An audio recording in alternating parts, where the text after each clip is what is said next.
Hello, ఒక్క నిమిషం మాట్లాడొచ్చా అండి? మాట్లాడొచ్చా? ఒక్క నిమిషం సార్. ఇక్కడ చెప్పండి 1 minute చెప్పండి. వెంకటరెడ్డి గారికి చాలా తొందర ఉన్నట్టుంది జగన్మోహన్ రెడ్డిని తొందరగా అరెస్ట్ చేయమని. దానిలో ఎటువంటి డౌట్ లేదు, అరెస్ట్ అయ్యేటట్టు ఉన్నాడు. కాబట్టి ఆయన దమ్ము ధైర్యం గురించి మాట్లాడాల్సిన అవసరం లేదు. ఎటువంటి పరిధిలో అరెస్ట్ కావాల్సినప్పుడు ఎటువంటి పరిధిలో అరెస్ట్ అవుతాడు, జగన్మోహన్ రెడ్డి గారు అరెస్ట్ అవుతారని చెప్పి కూడా అనుకో. రెండోది ఇంకో విషయం, డిస్టర్బెన్స్ గురించి మాట్లాడుకున్నట్లయితే వెంకటరెడ్డి గారు చెప్తా ఉన్నారు, బెదిరించి భయభ్రాంతులు చేసి వాళ్ళు చేసే ప్రోడక్ట్ ని ఆపేసి మీరు వచ్చి సొంత లెక్కర్ చేసుకునే పరిస్థితి తీసుకొస్తే మీ ఎంపీ మామూలు శ్రీనివాసరెడ్డి గారి డిస్టర్బెన్స్ ఆపుకొని మీరు భయభ్రాంతులు చేసి మీరు హ్యాండ్ ఓవర్ చేసుకున్నారయ్యా. తర్వాత అది కాదని చెప్పి నాసిరకం మద్యం కోసంగా మీరు ఈ రాష్ట్రం మొత్తం మీద టోల్ గేట్లు పెట్టిన మాట వాస్తవం కదా.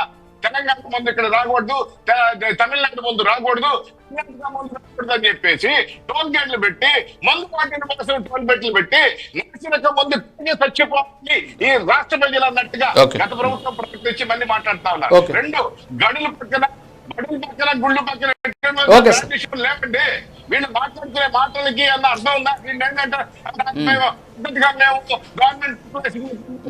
ఏం మాట్లాడతారు వీళ్ళు, ఎటువంటి పరిస్థితులు తప్పు చేశారు అనేది రాష్ట్ర ప్రజలు తెలుసు.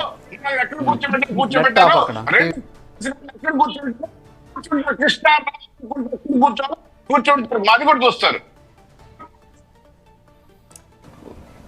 రాజు గారు రాజు గారు తెలుగుదేశం పార్టీ సోదరులను అడగాల్సిన క్వశ్చన్ వెంకటరెడ్డి గారు ఒక్క నిమిషం సార్, ఒక్క నిమిషం సార్, ఒక్క నిమిషం వస్తాం మీ దగ్గర ప్లీజ్. వెంకటరెడ్డి గారు 2 minutes మాట్లాడండి ప్లీజ్.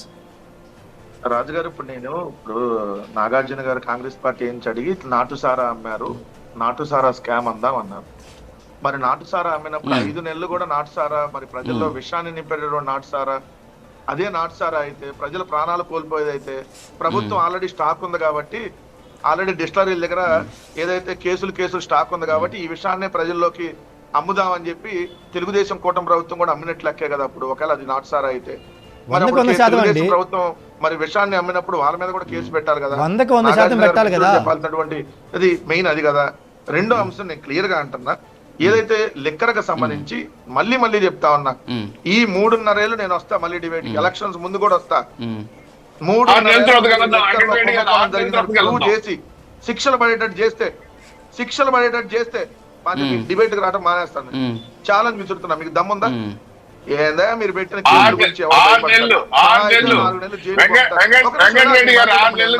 ఎవడు భయపడతాడు మీ కేసుల గురించి? మీరు చేసిన జప్తులు, అరే మీరే రోజుకు కట్టు కథ అనుకున్నారు. నిన్న ఏసీబీ కోర్టు మీకు ఏం అక్షరం చేస్తుంది? అయ్యా సత్యదేవ్ ఎవరైతే ఉన్నారో వాళ్ళని మీరు అప్రూవర్ గా మార్చారు. సరే, అది విచారణ జరుగుతుంది. ఇప్పుడు ఏంటి వెంకటరెడ్డి గారు శిక్షలు పడవనా మీరు అంటే ఏంటి శిక్ష పడదనా? చెప్పండి మాట్లాడండి. సార్ ఇట్లాంటి కేసులు రోజు నడుస్తూనే ఉంటాయి పొలిటికల్ గా. అరెస్ట్ చేశారు కాబట్టి ఆయన ఒక 50 రోజులు జైల్లో పెట్టారు కాబట్టి కూడా జగన్ పెట్టాలి. ఇది టార్గెట్.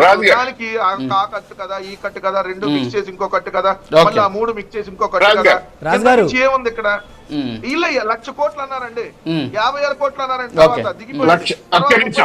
ఇప్పుడు 3,000 దిగిపోయింది, ఇప్పుడు 100 కోట్లు అంటారు. తర్వాత 11 కోట్లు.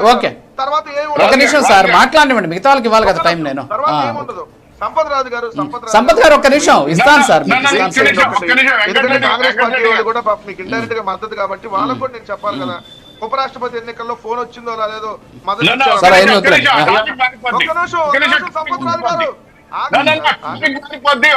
వినండి సార్, సంపత్ గారు వినండి సార్, మీరు వినండి సార్. ఆయన మాట్లాడుతున్నారు కదా, ఆయన టైం ఇచ్చినప్పుడు వినండి, మీకు ఇస్తా టైం. మస్తానరావు గారికి టైం ఇవ్వాలి.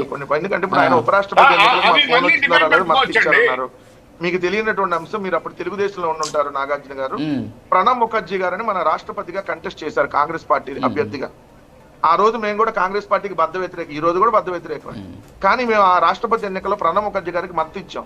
మేము స్టాండ్ పెట్టుకున్నాం. మాకు కోడెల శివప్రసాద్ గారు అంటే బద్ద వ్యతిరేకం, అయినా స్పీకర్ గా మేము మద్దతు ఇచ్చాం. మేము రాజ్యాంగబద్ధ పదవుల్లో రాష్ట్రపతి, ఉపరాష్ట్రపతి, స్పీకరు ఇలాంటిటువంటి పదవులకు సంబంధించి స్టాండ్ లో ఉన్నాం. అధికార పార్టీ ఎవరిని పోటీ పెడితే దానికి పోటీ లేకుండా ఉండాలనేది మా స్టాండ్. ప్రణబ్ ముఖర్జీ అయినా వెంకయ్య నాయుడు గారైనా మాకు వ్యతిరేకమే, ఆయనకి మద్దతు ఇచ్చాం. సో అదొక స్టాండ్ లో ఉన్నాం, మీరు అది ఆలోచించాలి. రెండో ఒక్క నిమిషం, జగన్మోహన్ రెడ్డి గారిని అరెస్ట్ చేయాలని ఆరాట పడుతున్నారు అనుకోండి సార్. జగన్మోహన్ రెడ్డి గారు అయితే నాకు అక్కడ నొప్పి వచ్చింది, ఇక్కడ నొప్పి వచ్చింది, కాలు నొప్పి వస్తుంది, లేదంటే అక్కడ కూర్చోలేని దగ్గర నొప్పి వస్తుంది ఇట్లా మేము బెయిల్ అడగం. 16 నెలలు జగన్మోహన్ రెడ్డి గారిని జైల్లో పెడితే అక్కడ అబ్బో వచ్చింది, ఇక్కడ అబ్బో వచ్చింది, కాలు పోతుంది, కన్ను పోతుంది, ఇట్లా బెయిల్ అడగలా. మామూలుగానే బెయిల్ తెచ్చుకున్నాం 16 నెలల తర్వాత.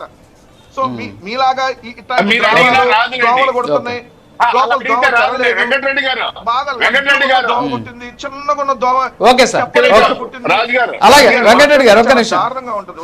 Okay sir, okay sir. Sir Sampath గారు మొత్తం ఇప్పుడు ఒక్క నిమిషం.